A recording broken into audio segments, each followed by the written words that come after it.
Nah, di sini di saya itu ada 3 laras. Ini yang satu ya, yang tengah. Ini panjangnya sekitar 42 cm.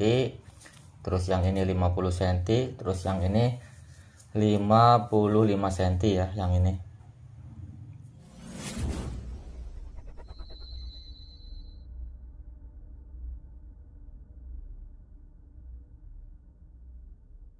Kemarin ada yang sempet tanya ke saya mengenai laras lokal bahannya yang bagus seperti apa. Tapi nggak saya jawab ya, karena itu sifatnya privasi untuk pengrajin-pengrajin laras. Mungkin yang saya jawab mengenai akurasi aja ya. Nah, di sini kan tadi ada 3 laras nih ya. Mana yang bisa pakai slug dan mana yang tidak bisa pakai slug. Pada intinya semuanya untuk laras-laras ya, model entah itu laras apa, kalau misalkan mau disettingkan pakai slug itu bisa. Contohnya yang awalnya terbiasa dengan mimis konvensional semacam model Hercules, GS kayak gitu ya, Barakuda Mat gitu ibaratkan. Terus mau dijadikan bisa rekomendasi slug itu bisa dengan cara ya mungkin dilamping, tapi disesuaikan ya dengan mimis yang mau dipakai selagnya itu tipe apa, karena kan selag-selag lokal sekarang banyak model, banyak merek ya. Kalau dari sodokannya bagus, dari guratannya bagus, karena kalau misalkan pakai mimis selag itu identik kalau misalkan kita sodok itu pasti ketahuan. Jadi itu tidak butuh, kalau misalkan kita sodok itu tidak butuh tenaga yang ekstra. Contohnya gini aja teman-teman ya. Jadi kalau misalkan nanyanya ibaratkan laras rekomendasi pakai slug, ya laras apa aja bisa ya. Tergantung nanti pembuatan pertamanya ya kalau misalkan pakai slug. Terus kalau misalkan tadinya nggak pakai slug ya itu dia. Kalau misalkan tadinya pakai konvensional ya wajib dilamping. Kalau misalkan dipaksain pakai slug itu larasnya disodoknya itu seret banget. Nanti bisa disesuaikan mimis slag yang mana dulu gitu. Oke, kita lanjut yang udah ada aja ya. Cuman saya nggak jawab bahan laras lokal yang bagus itu seperti apa. Tapi yang saya jawab mengenai laras yang bagus diakurasi pakai slag ya. Contohnya ini, laras yang bagus diakurasi itu menurut saya pribadi ya hasil tes ya. Bukan dari bubutannya dikasih kinclong gitu ya. Terus kroningnya dibagus-bagusin, luarnya dikinclong-kinclongin, ibarat ke ininya kinclong ya istimewa lah. Nah itu jangan tergiur sama itu ya, belum tentu itu laras kinclong-kinclong itu ya bagus diakurasi.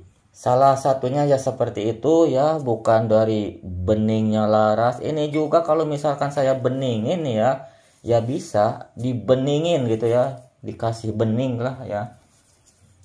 Sekali lagi bukan hasil kinclongnya ya, bukan hasil istilahnya kroningannya mewah atau gimana, bukan itu ya. Yang paling penting itu laras yang bagus itu ya hasil tes. Yang impor juga sama teman-teman ya, kemarin juga pernah saya katakan itu saya pernah ambil SS ya, itu SS kan dari luar negeri ya, bukan dari Sumedang atau bukan dari Jawa Barat. SS itu dari luar negeri ya. Itu kemarin satu pun saya pakai mimis slag model NSA, knockout Jain gitu ya, yang lokal-lokal yang nggak bagus, maunya pakai Premier, maunya pakai Monster, maunya pakai Rocket. Padahal itu saya kemarin SS itu boleh dikatakan bubutnya yang orang profesional yang bisa lomba-lomba itu ya. Nah itu dia ya, sekali lagi laras yang bagus itu pakai slug ya, hasil tes, bukan dari sodokannya, bukan dari kinclongnya laras ya. Semua tukang bubut apalagi yang punya bubutan ya itu bisa ya, cuman ada yang benar-benar ahli, ada yang tidak. Intinya bukan istilahnya master atau gimana ya, bisa itu karena emang dari segi pengalaman. Saya juga kan di mekanik dulu ya, di mekanik motor gitu ya, itu yang namanya mekanik itu nggak ada mekanik istilahnya mekanik handal, nggak ada mekanik istilahnya mekanik master, bisa itu dari pengalaman teman-teman ya. Oke, kita coba pada intinya aja ya, ibaratkan di antara teman-teman ya punya laras tapi penasaran, saya kasih tahu caranya. Apakah itu nanti bisa direkomendasikan pakai seluk laras tersebut atau tidak? Contohnya seperti ini nih ya teman-teman ya. Kenapa saya bilang laras bagus pakai seluk itu? Bukan dari sodokannya, bukan dari fisiknya kinclongnya, terus kroningannya istimewa, bukan itu sih teman-teman menurut saya pribadi ya. Karena saya juga ini udah mencobanya gitu ya. Jadi ini untuk gambaran aja, siapa tahu di antara teman-teman punya laras, terus apakah nanti larasnya bisa pakai seluk atau tidak. Contohnya seperti ini ya. Nah, di sini saya udah dimasukin nih ya seluknya. Kita sodok, usahakan sodokannya itu nggak melukai ini kok, nggak melukai alur, tapi secara pelan-pelan aja. Kalau ada pakai kuningan, kalau pakai stainless ya. Ini kita tahan di sini ya sodokan. Nih kita sodokinya seperti ini satu. Nah, ini kan loading ya. Kalau misalkan kita dorong nih, di sini nggak seret teman-teman ya. Ini jalan, maksudnya jalan mimisnya itu bergeleser gitu ya, bergeleser, bergerigi sedikit-sedikit sih nggak apa-apa ya. Nah, ini coba hasilnya kita lihat.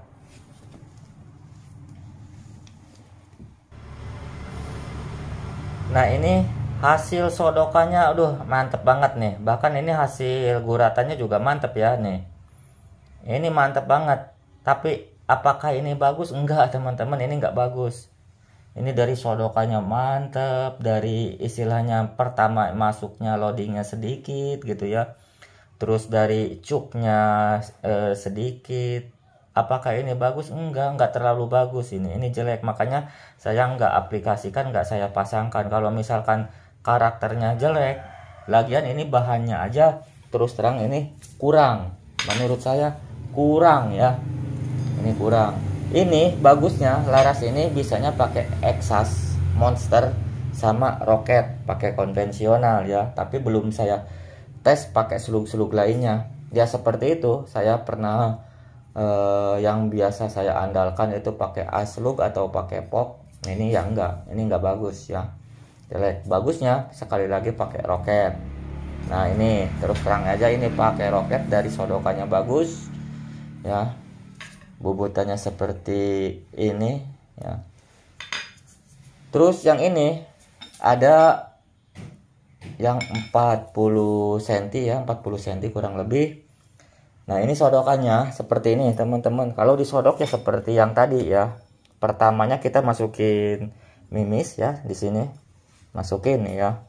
Bisa sodok sedikit. Ini apa, ada sedikit serat tahap pertamanya aja. Seperti biasa nih kalau misalkan kita sodok set geleser. Bahkan ini bergerigi gitu ya, bergerigi. Nanti ya hasilnya ya. Terus di sini ada cuk juga. Nah, ini hasilnya. Coba kita lihat. Nah, kalau yang ini seperti ini teman-teman, kebetulan ini pakai alur 12 ya. Ini enggak terlalu mewah sih menurut saya. Bergerigi lah di sodoknya juga, dibandingkan yang sodokan pertama larasnya ya. Nah, ini bergerigi. Tapi yang ini 42 cm ya, 40 cm ini. Ini udah saya tes, bagus banget. Kalau misalkan bagus saya simpan teman-teman ya. Siapa tahu nanti kalau misalkan ada yang butuh rakit-rakit, nanti saya aplikasikan. Kalau yang ini yang nggak berani saya ini ya. Nanti saya bisa aja bagus-bagus pas dites nggak bisa pakai seluk, nanti kan saya kena apa, komplain juga ya. Terus yang satunya ini kalau misalkan udah saya bungkus ini buat disimpan, buat cadangan. Jadi kalau misalkan nanti sewaktu-waktu saya oprek-oprek unit, rakit-rakit, setting-setting dari chambernya, entah itu apanya. Nah, ini larasnya udah disiapkan. Nah, ini cuman sekilas-sekilas aja ya. Mungkin di video selanjutnya kalau misalkan ada yang perlu saya sampaikan ya saya sampaikan, entah itu ngelamping. Tapi kalau misalkan tanya bahan yang bagus enggaknya seperti itu yang enggak saya jawab, sekali lagi ya itu sekedar privasi. Terus di sini saya ada tabung udah terpasang ini ya. Ini bahannya pakai kuningan. Boleh dikatakan ini nanti bisa tabung lepas. Coba singkirkan dulu radasan, ini bisa tabung lepas seperti ini. Nanti coba saya aplikasikan ke unit ini nih ya. Nah, ini saya aplikasikan ke unit ini. Tabungnya baru satu. Seperti apa? Kalau misalkan kita bikin kayak gini, kurang lebih kalau misalkan ada regulnya, bikin yang kayak gini, karena regulnya kan harus dibubut juga ya, terus ada tambahan-tambahan part di dalamnya, terus dibikin ini kuningan ya. Kalau misalkan udah ada regulnya, yaitu mungkin kalau misalkan untuk tabung satu ngabisin dana itu sekitar 270-280-an. Tapi kalau misalkan mau bikin kayak gini udah ada, maksudnya udah menyerahkan gitu untuk tabung satu sama regulnya, itu kurang lebih kita menghabiskan 500.000 habis ya. Kalau misalkan dua tabung dari 500 ya mungkin kurang lebih sekitar 700 ribuan habis teman-teman ya, kalau misalkan kita bikin kayak gini. Oke, kita langsung tabung ini saya aplikasikan ke demit bengal, karena untuk demit bengal ini terus terang aja nggak saya pakai ya. Jadi kalau misalkan terus-terusan diisi angin ya sayang juga gitu. Saya harus ekstra merawatnya gitu. Ya sekali-kali kalau misalkan terisi angin ya anginnya harus dibuang-buangin secara di kokang atau gimana, atau bawa hunting. Oke, kita langsung pasang aja ya. Nah, seperti ini teman-teman, ini namanya bengal extra big bore up. Unit ini saya simpan udah lama. Soalnya waktu pas ngeluarin demit bengal dari kita nih, dari 88 ini mengeluarin yang tipe bore up-nya. Perbedaannya di sini ada plenum. Cuman untuk plenumnya ini sedang ya, tidak terlalu panjang ke bawah. Nah, untuk demit ini saya simpan bore up. Berhubung ini nggak dipakai, tapi posisinya udah saya rakit. Berhubung unit ini nggak saya pakai ya, otomatis ada tekanan angin di tabung ini. Nah, kalau misalkan kita nggak pakai mungkin 1, 2, 3 minggu ya nggak masalah sih nggak dipakai ya. Cuman ini udah lama berbulan-bulan, tapi posisi angin ya aman-aman aja, nggak ada kebocoran. Walaupun kita pakai o-ring yang kotakan ya, bukan o-ring piton dan sejenisnya, pokoknya NBR kayak gitu. Ini murahan, kotakan ya. Bahkan sebagian ada yang saya pakai di spare part motor gitu ya. Kebetulan di sini ada bengkel juga, bengkel motor ya. Berhubung ini pengerjaannya CNC, walaupun o-ring murahan, o-ring kotakan, ya rentan dari kebocoran. Pokoknya aman, soalnya pengerjaannya udah CNC ya. Tapi saya walaupun posisinya aman, lebih amannya lagi barusan banget saya bikin ini nih teman-teman ya. Ini udah terpasang regul, seperti ini ya. Ini saya rubah regulnya, dipotong, terus bikin asnya, dilobangin kayak gini nih. Nih anginnya juga dalam keadaan kosong, tidak ada tekanan angin. Lalu saya potong regulatornya ya ke tempat korteran di sini ya. Bukan ahli di bidang, cuman ada arahan di saya gitu. Nah ini untuk 2 tabung seperti ini posisinya. Untuk tabung ini udah ada anginnya, saya isi angin barusan itu 2300-an atau 2400-an seperti itu kurang lebih ya. Coba kita pasangkan aja nih, posisinya nggak ada angin. Nanti coba saya pasangkan untuk regulator standar yang saya rubah jadi bisa tabung lepas, istilah kerennya knockdown. Saya nggak tahu itu knockdown seperti apa, itu kan bahasa Inggris ya. Pokoknya ini tabungnya bisa dilepas pokoknya gitu ya.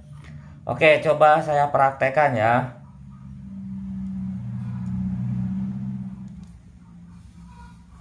Nah seperti ini sekali lagi regulatornya saya potong segini ya.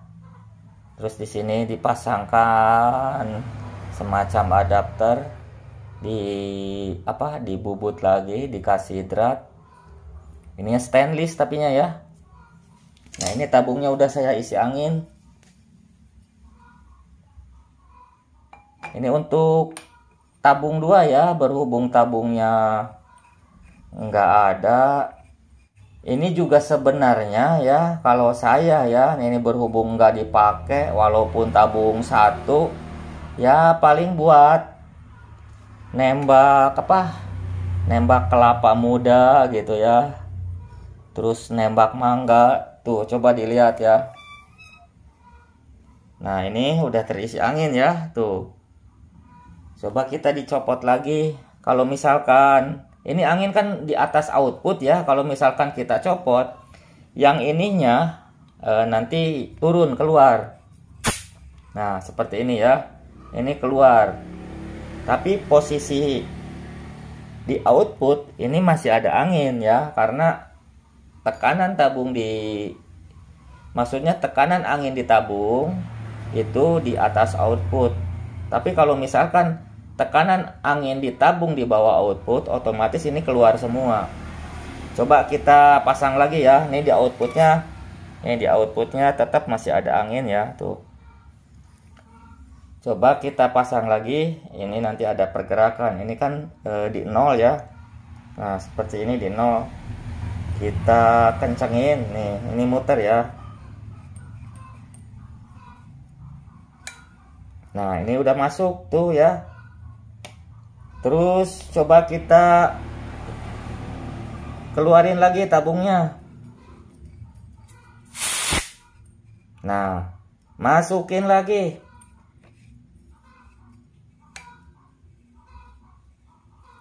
Oke, mantap ya.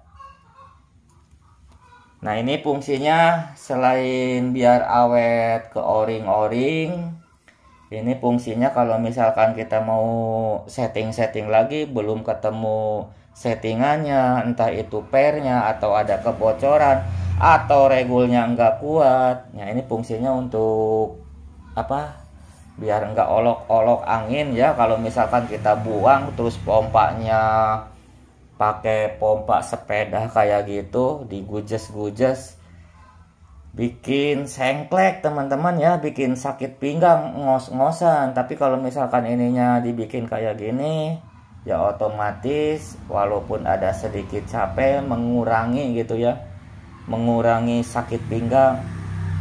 Oke, videonya saya akhiri sampai di sini ya. Kita buka lagi.